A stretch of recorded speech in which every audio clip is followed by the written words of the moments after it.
দূরের লোকেরাও দেখে দেখি রাত 12টার সময় মিস কল দিয়েছে। আমি ভয় কেউ ফোন করেছে, কোনো অসুবিধা হয়েছে নাকি? ফোন করে দেখছি, বলছে না, নাম্বারটা নিয়ে একটু টেস্ট করে দেখলাম, বর্ধমান থেকে ফোন করছে। ওই জন্য ফোনের ক্যামেরার মাধ্যমে এখন আর দিচ্ছি না। আপনারা যারা আছেন এখানে, আমার নাম্বার অনেকের কাছে আছে, নিয়ে নিতে পারেন। যে কোনো সমস্যাতে আমার এখতিয়ারের মধ্যে হলে সরাসরি ফোন করবেন। ওই আইএসএফের নেতাদের ধরে ফোন করতে হবে, ওসব চলবে না। ডাইরেক্ট ভোটার আমাকে ফোন করবেন, আমার এখতিয়ারের মধ্যে হলে আমি ডাইরেক্ট পরিষেবা আপনাদেরকে দিয়ে দেব। আর একটা কথা, অনেকে বলছে ভাঙড়ে আসে না, ভাঙড়ে আসে না, ভাঙড়ে আসে না। সত্যি আমি যেভাবে ভাঙড়কে টাইম দিতে চেয়েছিলাম, কিন্তু আমি দিতে পারছি না। প্রথমে আমি ক্ষমা প্রার্থী, তারপরে আপনাদেরকে ধন্যবাদ জানাবো। সারা রাজ্য বিজেপি তৃণমূলের বাইনারির মধ্যে ছিল, আপনারা বাইনারির বাইরে গিয়ে আমাকে জিতিয়েছিলেন, বিধানসভার মধ্যে পাঠিয়েছিলেন। আমার দায়িত্ব এখন একটু বেড়ে গেছে। যদি আমার বেশি বিধায়ক হতো, আমি ভাঙড়টাকে বেশি কনসেন্ট্রেট করতে পারতাম। এখন আপনারা আমাকে কিন্তু বেশি দায়িত্বশীল করে দিয়েছেন। সারা রাজ্যে সেই দেউচা পাঁচামির থেকে শুরু করে, ফারাক্কার ভাঙন থেকে শুরু করে, কৃষকদের অত্যাচার থেকে শুরু করে, আনিস খান থেকে শুরু করে, দিনাজপুরে রোমাওড়াও থেকে শুরু করে, হাঁসখালি থেকে দলিত বোন থেকে শুরু করে, বিষ্ণুপুরে দলিত ভাই থেকে শুরু করে, বিভিন্ন জায়গায় যেখানেই অত্যাচার সংগঠিত হচ্ছে, চাই সরকারি কর্মচারী পর্যন্ত, যাদের সাথে অত্যাচার হচ্ছে, ভাঙড়ের বিধায়ক সেখানে হাজির হয়ে যাচ্ছে। আপনাদের জন্য পারছি ভাই, আমি পেরেছি। আপনারা যা ভোট দিয়েছিলেন, সেই জন্য আমি টাইমটা আপনাদেরকে একটু কম দেওয়া হচ্ছে, আমি ক্ষমা প্রার্থী।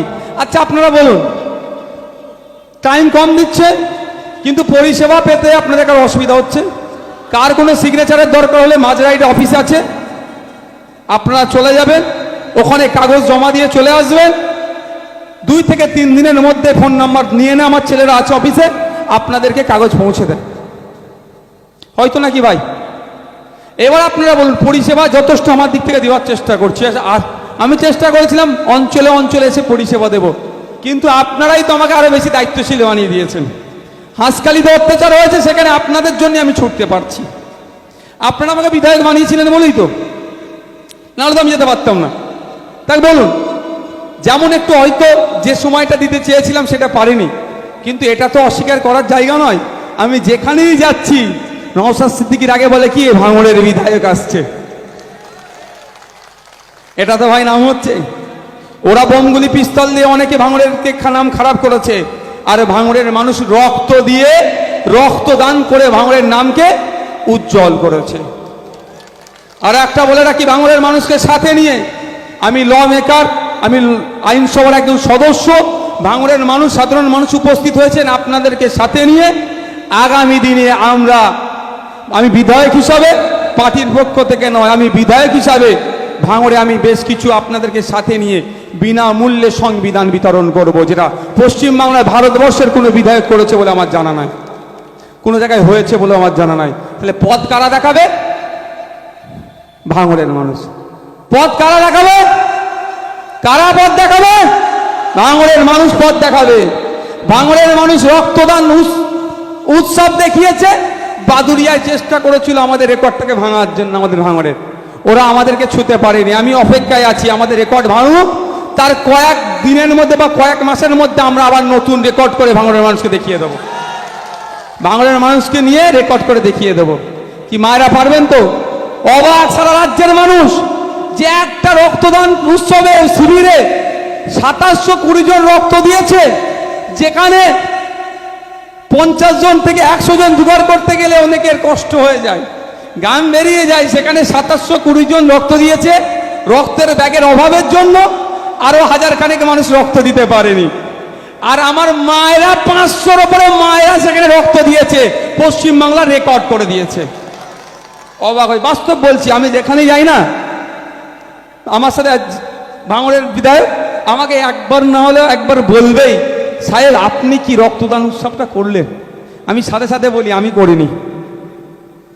আমি প্ল্যাটফর্মটা দেখিয়েছিলাম, ভাঙড়ের মানুষ যথাযথ সময়ে যথাযথ মূল্যায়ন করে তাদের নামের ওপরে যে বোমগুলি পিস্তল লিখে রেখেছিল কিছু রাজনৈতিক কারবারিরা, মুছে দিয়ে রক্তদাতা হিসাবে তাদের কপালে লিখে নিয়েছে।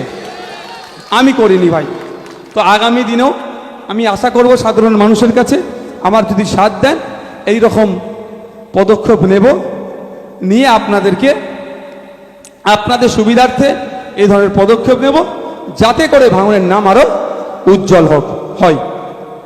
আপনাদের একটা শুনিয়ে রাখি, এবারে এইচএস পরীক্ষা তো বিভিন্ন অঞ্চল থেকে বিভিন্ন জনেরা দিয়েছে, ভালো রেজাল্ট করেছে, সে তো সংবর্ধনা অবশ্যই সময় হবে, আমি দেব। তার আগে বলে রাখি, আপনারা আপনাদের বুথে বুথে সাধারণ মানুষ যারা আছেন, পয়সা খরচ করে কারো ফর্ম ফিল আপ করতে হবে না।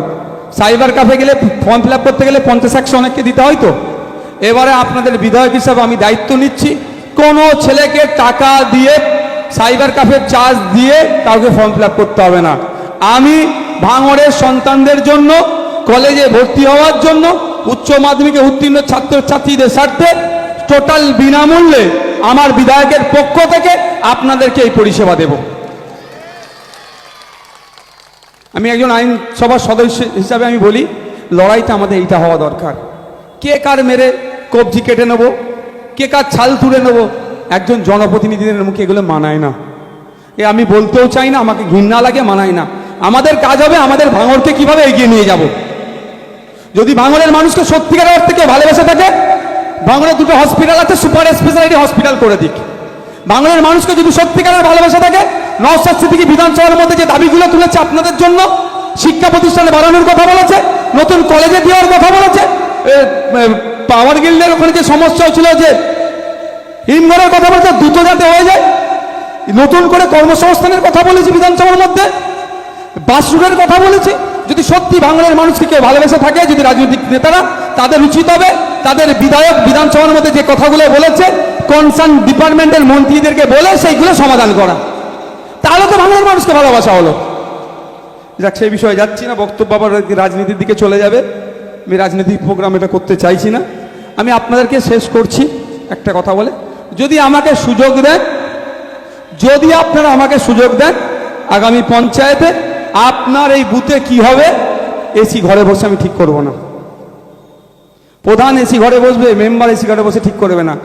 আপনাদের বুথে কি কাজ হবে, কি উন্নয়ন হবে, কটা বিধবা ভাতা দরকার, কটা বার্ধক্য ভাতা দরকার, কোথায় লাইট দরকার, কোথায় কল দরকার, কোথায় রাস্তা ঢালাই দরকার, গ্রাম সংসদ রাখা হবে, গ্রামের মেম্বার উপস্থিত থাকবে, সাধারণ মানুষরা উপস্থিত থাকবে, প্রধান মেম্বার চুপচাপ বসে থাকবে, সাধারণ মানুষ যেটা নোট করে দেবে সেটা প্রধান মেম্বারকে করতে হবে। এই সমাজ ব্যবস্থা নিয়ে আসবো আমি। শেষ করছি, সকলে ভালো থাকবেন, সুস্থ থাকবেন।